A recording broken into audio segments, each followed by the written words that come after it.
Hello and welcome to this tutorial, and in this tutorial we are going to learn how we could save the application data by using the SQLite. So basically, whenever you want to create an application wherein you want to save some user data into the database, so in that case we are going to use the SQLite database, which is the database for Android, and we are going to retrieve the database from the same database whenever the user asks for it.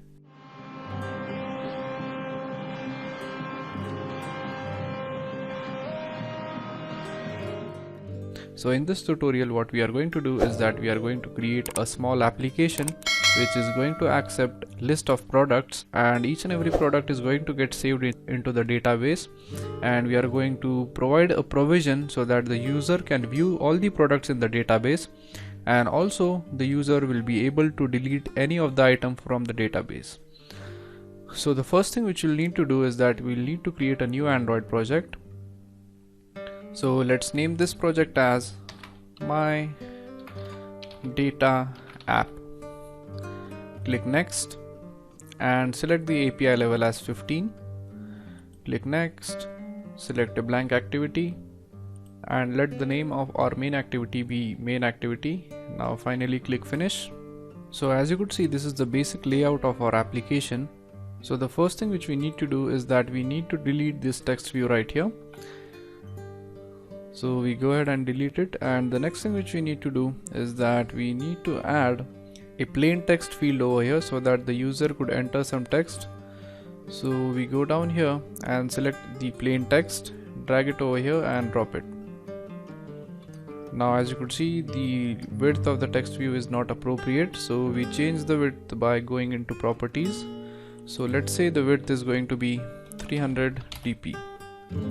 So this width is appropriate, and the user is going to enter some data, or he is going to insert some products into here, and we are going to add a button here which says add, and whenever the user clicks the add button, this text is going to get inserted in the database. So now once this is done, we go ahead and give the ID to this input. So we go to the properties, go to ID, and let's name it as, let's say, my input.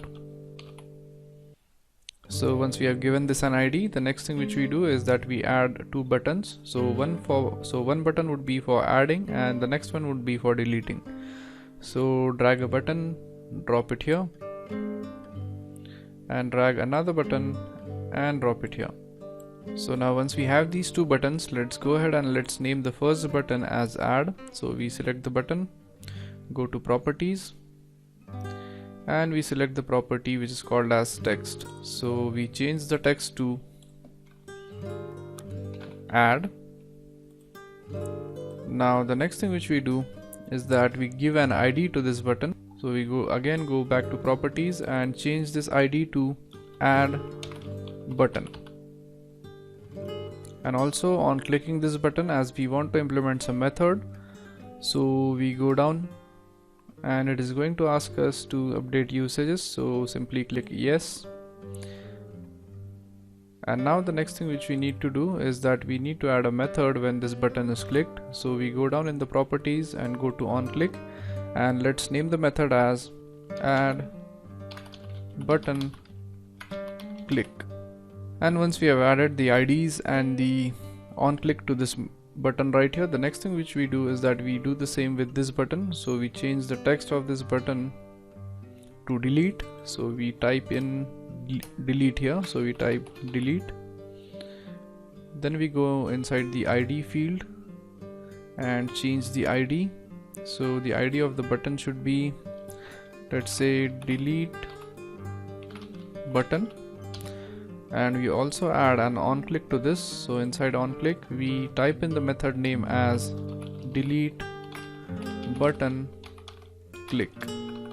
One more thing which you need to do is that as we want to display the contents of the database, we simply drag a large text to the bottom right over here. So we simply go in the widgets, select a large text, drag it and drop it right over here,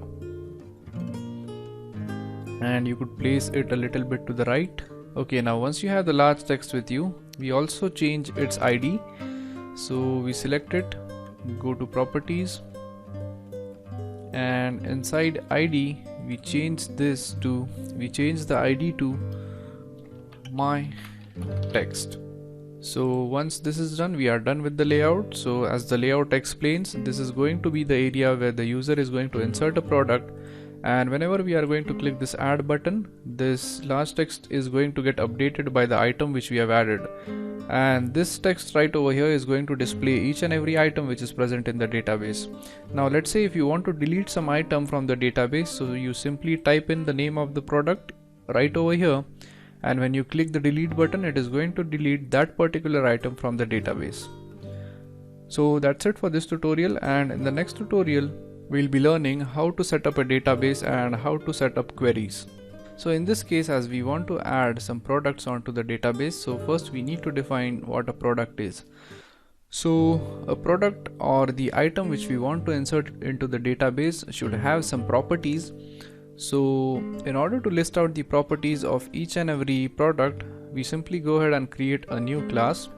So in order to create a new class, we go under the app folder. Inside the Java folder, we select or right click the first folder, and we go to new and we select a Java class. So now let's name this Java class as products, as this class is going to store information about the product. So we simply click OK, and as you could see, our class is created. So the first thing which we need to do is that we need to add certain fields to this product. Initially we need to give an ID to each and every product, so the ID is used to uniquely identify each and every product.